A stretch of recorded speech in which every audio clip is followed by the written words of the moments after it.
राधे राधे मित्रों, स्वागत है आपके अपने चैनल ज्ञान विचार में। प्यारे मित्रों, आज की इस वीडियो में मैं आपको कुछ ऐसी बातों के बारे में बताने वाली हूँ, कुछ ऐसी आदतों के बारे में आपको बताने वाली हूँ जो कि हम अपनी आम जिंदगी में करते हैं।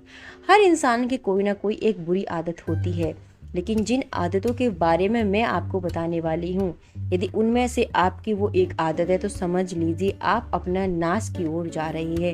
कुछ गंदी आदतें जो कि हमारे जीवन में होती हैं हमारे साथ, वो कहीं ना कहीं हमारे कार्यों को विफल करती हैं और उन गंदी आदतों के वजह से हम कभी भी सफल नहीं हो पाती हैं। सबसे पहले जिस बुरी आदत के बारे में मैं आपको बताने वाली हूँ वो है नाखूनों का चबाना। जी हाँ, नाखून चबाना बहुत ही ज़्यादा बैड हैबिट होती है। आपने अक्सर देखा होगा कुछ लोगों को, कुछ लड़कियों को, कुछ लड़कों को या किसी भी व्यक्ति पर इंसान को, कि वो अपने हाथ के जो नाखून होते हैं उनको वाइट करते रहते हैं, जो कि एक बहुत ही ज़्यादा बैड हैबिट है।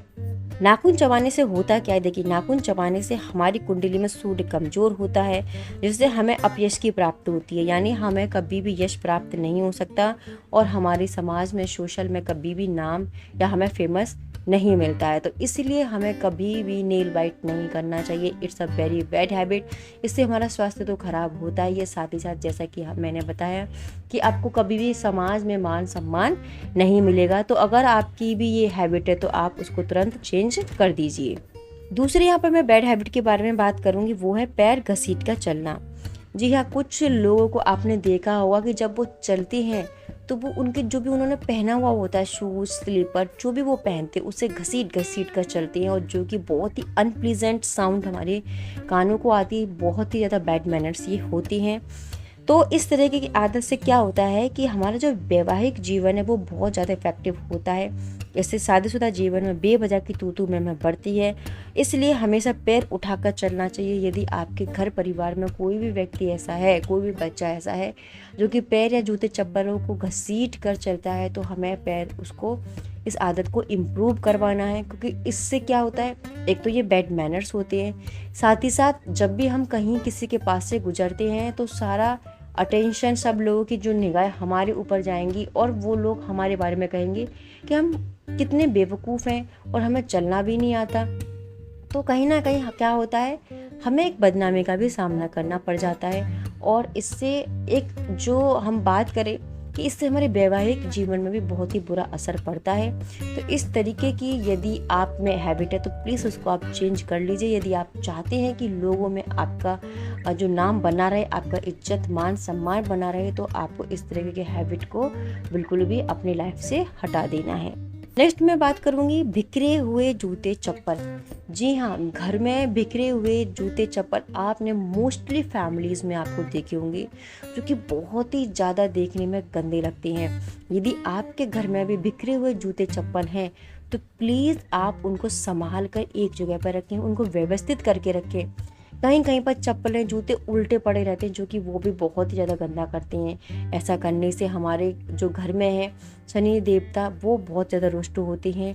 तो हमें ऐसा नहीं करना। आप ये इस बात को जानते होंगे कि जूते चप्पलों का संबंध शनि देवता से भी माना जाता है। तो यदि इस तरीके की चीज़ें आपके घर में है, क्योंकि व्यवस्थित नहीं है, जूते चप्पल किसी भी कोने में पड़े हैं, उल्टे पड़े हुए हैं, बिखरे हुए पड़े हैं, तो प्लीज़ उनको अरेंज करिए, इधर उधर मत पटकिए, क्योंकि उनसे क्या होता है, हमारा शनि खराब होता है, शनि दोष लगता है। तो इस तरीके से आप अपने घर में इन चीज़ों को व्यवस्थित करके रखें। नेक्स्ट बात करते हैं घर के आसपास की गंदगी। जी हाँ, घर के आसपास बहुत ज़्यादा गंदगी रहती है।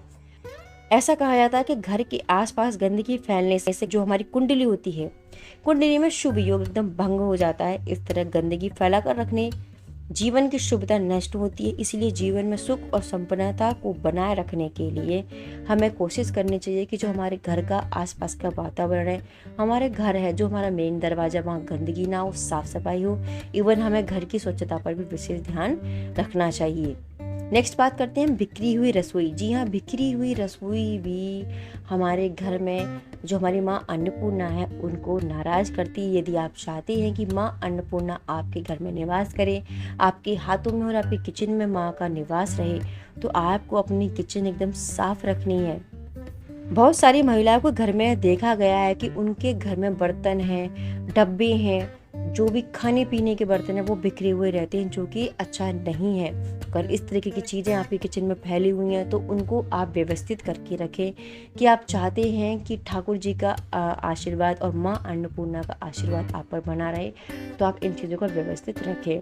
जो भी अव्यवस्थित किचन होती है वहाँ पर माँ अन्नपूर्णा कभी निवास नहीं रखती हैं, तो इस बात का भी आपको ध्यान रखना है।